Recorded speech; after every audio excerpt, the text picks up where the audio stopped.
Some of y'all didn't like how long the last video was last time we did an update like this on reacting. So this time we're gonna do it a little bit quicker.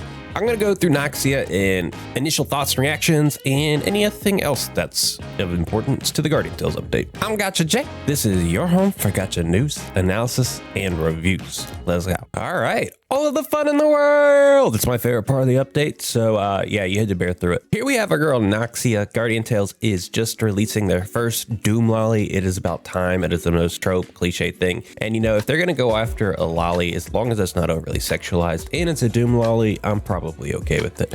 So here we have Noxia. She's a necromancer. And yeah, let's break down her kit. All right. Fur Purr gets up to 2781 damage per second. That's okay. We didn't really have a dark basket user of note, I don't think, off the top of my head. I'm sorry to any hero that actually has it. The dark property attack itself gets up roughly 670, which is pretty good. It adds 4% crit odds. It looks like the resilience of 982. I'm not quite sure what that would be. Would that be? Anyways, weapon technology charging speed of 20%, skill damage of 20%. So weapon recharge speed, if 20% is good, and skill damage of 20% is pretty good. Both of those are pretty stackable with other buffs that you can get from other Guardians of the game. So that's what you want to see. You want to see low cooldown times on weapons now that Future Night is out, especially if it's a very strong weapon. I don't really know why we're going through the weapon first, so just bear with me. We'll see how this affects her kit in just a second. Stamina plus 16%. I'm assuming that's defense plus 16%. And maybe resilience is healing of 982. We're gonna go with that for right now. Healing of 982. Necromancer Girl Green Asian Private. Wait, what? Please tell me that is a bad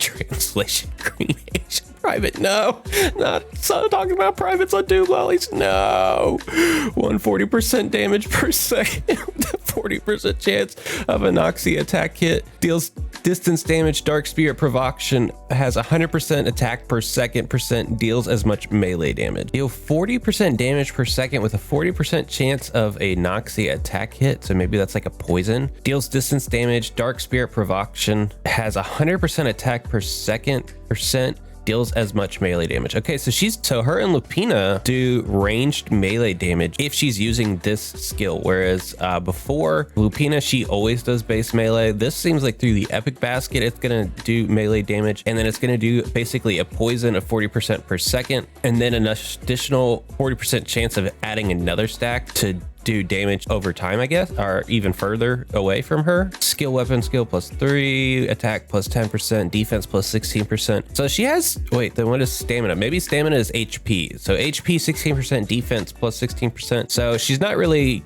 geared towards tankiness, or both of those would be the primaries. And so we see the secondary or the main passive here. We don't see the skill attack of the weapon. And since that we are seeing the skill charging speed go lower, I'm imagining that it has some significance in the way that it plays out, or at least they're trying to beat the animation in terms of the damage output from the skill, and they're trying to make the skill in terms of its maybe maneuverability or the downside of the character be a little bit more present. Let's go into her normal attack. Spirit Marbles. Blow your soul to the target and deal ranged damage. Restores Dark Spirit's health by 20% of the damage given. I'm not going to make a blow joke, okay? Okay, so she heals. She has life steal, which is the first of that kind that we've seen in the game, I believe, as a core part of their kit in this type of capacity. 20% of damage given instantly comes back to her in the form. So that's pretty potent, especially since her basket's getting up to 2781 and she's doing 40% damage over time. That's pretty awesome. Summon Spirits. Some of the dark spirits that follows Noxia. Dark spirits only appear during combat, melee, or provoke the enemies around. Okay, so that's what they're talking about from a Noxia attack hit. So one of these summon spirits have a 40% chance of jumping to them and attacking them from a distance, I would imagine. That's interesting.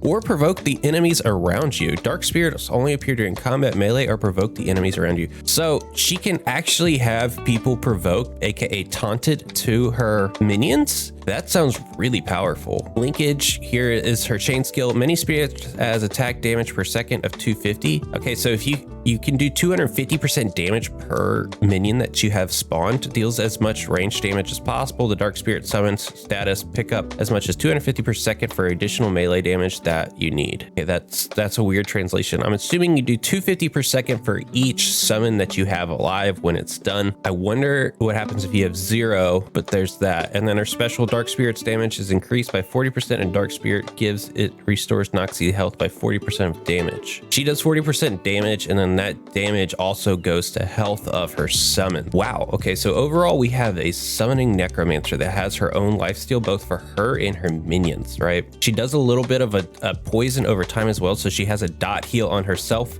which in turn with the special abilities goes to her summons over time, and she can do melee damage from a distance, and her minions can provoke. Overall, it looks like her damage is pretty reliable.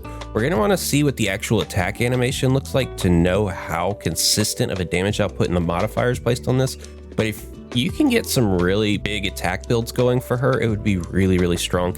You don't really, it doesn't seem like you want to put her into any kit that has like skill up damage or anything of that sort. I think what you want to go for is pure attack, maybe even HP and defense. It seems like the longer you can keep her alive, you can beat them through attrition. And that's what I think they're going for here, is an attrition battle type of basket user. So you're gonna not see her play as much as a high-end DPS as like a burst vampire that you're seeing become pretty popular in other things. I think you're gonna see like a necromancer build that's more of a sustained comp, which I'm pretty happy with that. That seems really cool. And outside of Beth and Ogma, it seems like a pretty good addition. Actually, Dark has pretty good resiliency overall. This is an interesting add to Dark. You could go more of a like Dark attack style build with between her and Beth. You could potentially rule out Ogma at that point. You can add in like Yuz and Lupina even into that and have a very, very bursty composition. Maybe you would replace Yuz with like an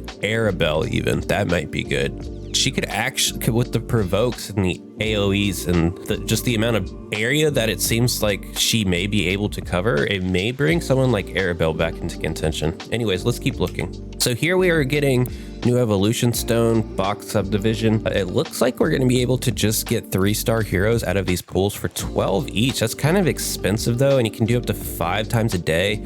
I think I have like 50 to 60, so I can't even do like a full day's worth of summon, but I'm going to be using my star pieces to try to get, I'll probably do this water one over here, maybe the fire one. So I'm happy with this system, but that's a very expensive price tag. I don't think I'm a fan of this price tag. I don't really think that this helps you get a ton of evolution stones either. So overall, this is a meh.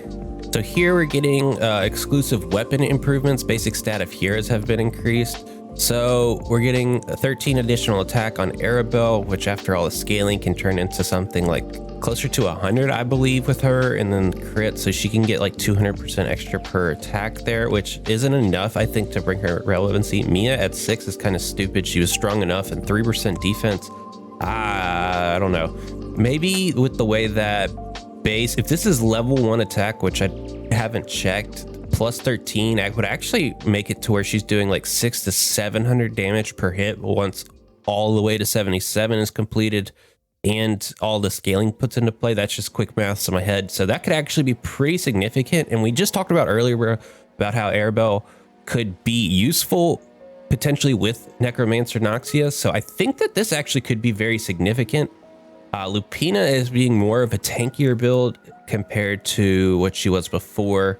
And yeah, both of these are flat defensive buffs to her. So it looks kind of like they are moving in a direction of trying to make these two relevant with Noxia. And it seems like they want us to go the direction of something like a Beth, Arabelle, Lupina, Noxia type of composition, just reading into this right here. Tinia getting 71 health is interesting, and Vishuvac of getting 70 health and 6 defense. Maybe this health could be pretty useful. The defense is kind of marginal. That's going to negate probably like 100 to 200 per hit when it's all said and done. I don't think that's as marginal. The 70 health is actually pretty significant. That'll push her closer to like 1,000 by the time it's all said and done. 2 here, AI improvements. Tinia Desert speed is increased by 25% compared to before, which I think it was what, 15%. That's pretty big. And then Arabelle's AI waiting time is reduced. So seems like they want you to use Noxia with Arabelle as your backline DPS in that case. Maybe you would still even use Beth. So that's interesting. They're really trying to focus hard on to Arabelle. So those of you that have been waiting on your Arabelle, this is good. This is Tinia's weapon with the Desert Hero. It's increased to 30%, 120 second to 150% of damage per second. That's actually huge. Tinia is a very solid damage dealer. I consider more of a utility style damage dealer because she has that defense up and the speed up. So I like Tinia coming back into the potential meta. She's my favorite champion to wield. All right, here we have some new skins. We have like a purple Noxia Doomlolly look, Future Knight with the mustache. Oh, that's cute. And the little princess. That's hilarious, actually. Oh, look at this lawn skin. That's actually really nice. Okay, and then we bring back the Archangel. Is the Eugene one here new? And why does it look kind of like a Tarzan skin almost? It looks like Tarzan with wings. Like, did anyone else getting that vibe from this one? Yeah, the Grimoire skin here is awesome. There's a couple of Grimoire users, shout out to you, Powerful Shammy, that would really appreciate this. So there's that as well. And this basket right here is going into my inventory 100% to get to use a freaking universe as a basket. Bari says thank you. All right, guys, that'll do it for this time. Hope this speed is a little bit more up to your styling. Let me know what you think of the change. Peace.